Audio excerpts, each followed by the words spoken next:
Isn't Christianity just made up fictional nonsense men wrote to make each other feel better? Hi, my name is Ted Rosenblatt, and I'm here with my father, Dr. Rod Rosenblatt, and this is Talks with Dad Rod. I mean, men wrote this. Angels didn't come down and carve this into a stone, or there was no magical ink or anything. Men dictated it or wrote it themselves. And it wasn't even in classical Greek. It was in common Greek, street Greek, koine.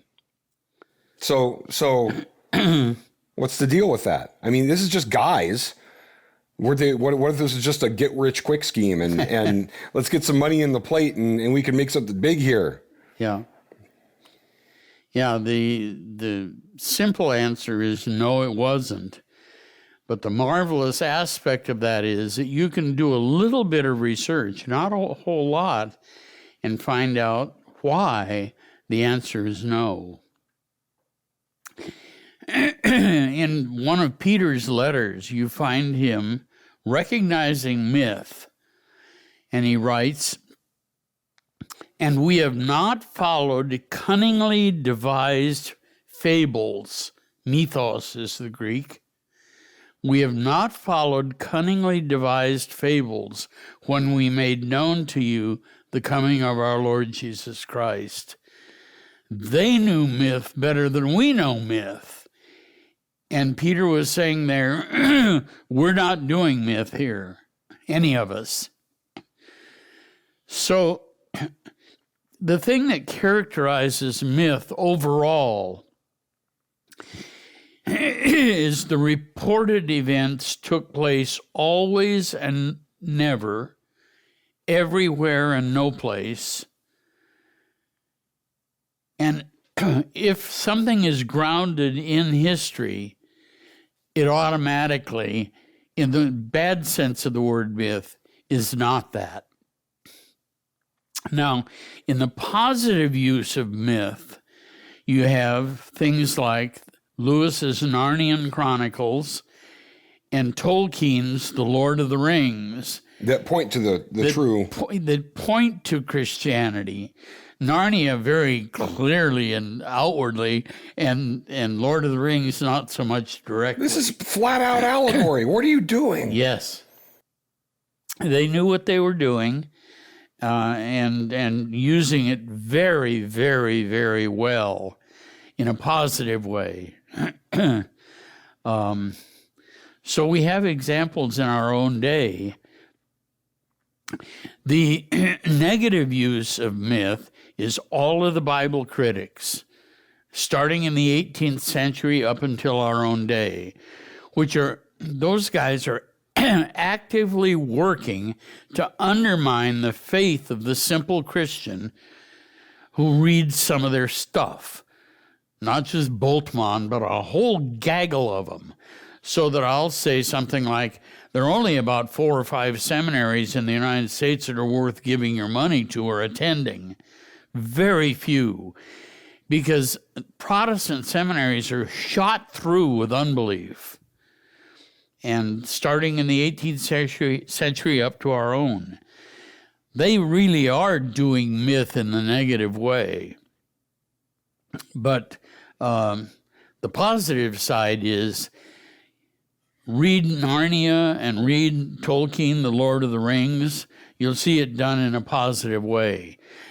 Now, overall, in this, I want to again recommend an introduction to the apologetic task for laity is Dr. Montgomery's Sensible Christianity. It's audio. Sensible Christianity. My students have outlined every lecture. You can get outlines of every lecture from 1517.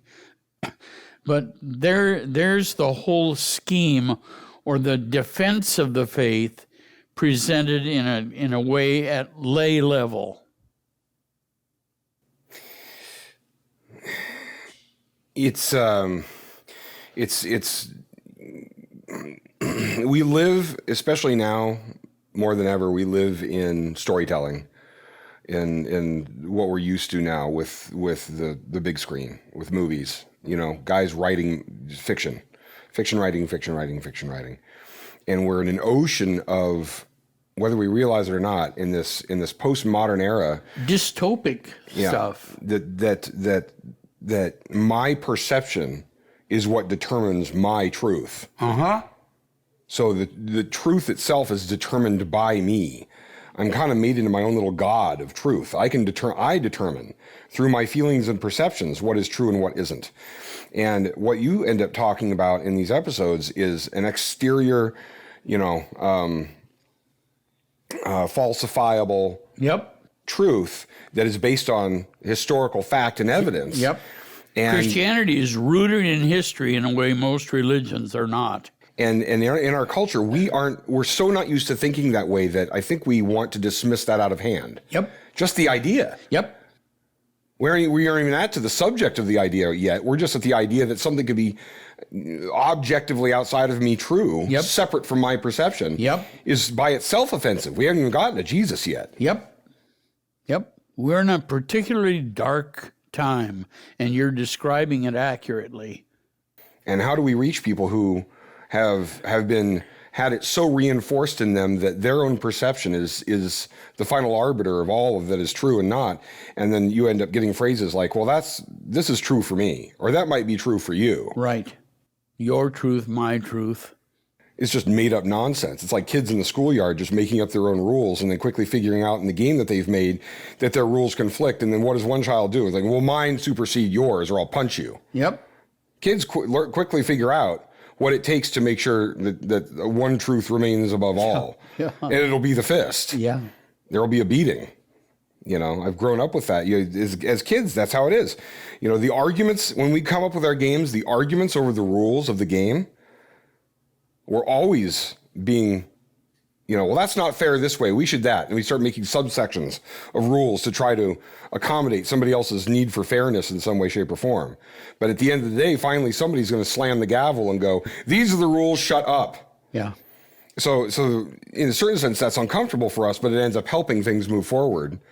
And we're able to conceive of things in a better way because it's clear. As you were talking about the recent movie you were watching, the 3 Days of the Condor, Dad likes to use the thing that I like to stick to about John Houseman's character saying, I miss that sort of clarity. Do you miss that sort of action, sir? No. I miss that sort of clarity. And that kind of thing is when we're in a morass like our culture is in now, it is debilitating. Yeah. Whether we realize it or not, it's very difficult to move forward because everybody is his own little mini God, and it's whoever is loudest and most forceful is the one who is right.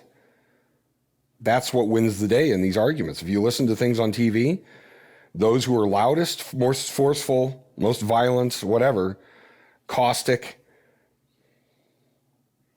that's what wins the day. It's not an argument based on provable facts and whether or not that can hold to be verified, or falsifiably tested to be true. Yep. That's out the window. Those things you talked about from the 60s and 70s and what was going on university campuses is gone right now. And we need to return to something that's objectively true. God granted. And so how badly do we need the apologetic task in our from your perspective? Well, we do need it. Humans need it. They need to avoid that which is silly, that which is false. Whether we realize it or not, we have a deep need not to tie ourselves onto some train that's going nowhere, or something that we find out later is a cult or is some sort of a card trick. A con. A con. Yeah. We need not to tie ourselves to a con. Financially, people realize that. And we're kind of used to that too. The victims of a con realize that. I lost my whole life savings in one deal. And we don't want to emotionally attach ourselves to something that's just going to be another. Exactly. The next of those experiences. Exactly. It needs to hold. Yep. But in a certain sense, like you were talking about, even while you were still at the university, You've got to teach the next generation how to think so that Yes. they can even grasp, their brains can even grasp onto the data you're giving them. Absolutely. And if the schools were doing something that was of genuine worth, it would be teaching students not what to think, but how to think. And I'm just one of thousands that have been saying this for a long time. I'd like to think it was thousands. But yeah, over time. All right, I'm going to wrap it up. Hope this is helpful for you. And come to 1517.org for more. We'll see you on social media, as we always do. Talk to you soon. Thank you for joining us on Talks with Dad Rod, part of the 1517 Podcast Network. This podcast and all 1517's content is made possible through financial support by listeners just like you. Please visit 1517.org for more, and please consider clicking on the donate button and making a recurring or one-time contribution to help us share this good news in a world which so desperately needs it.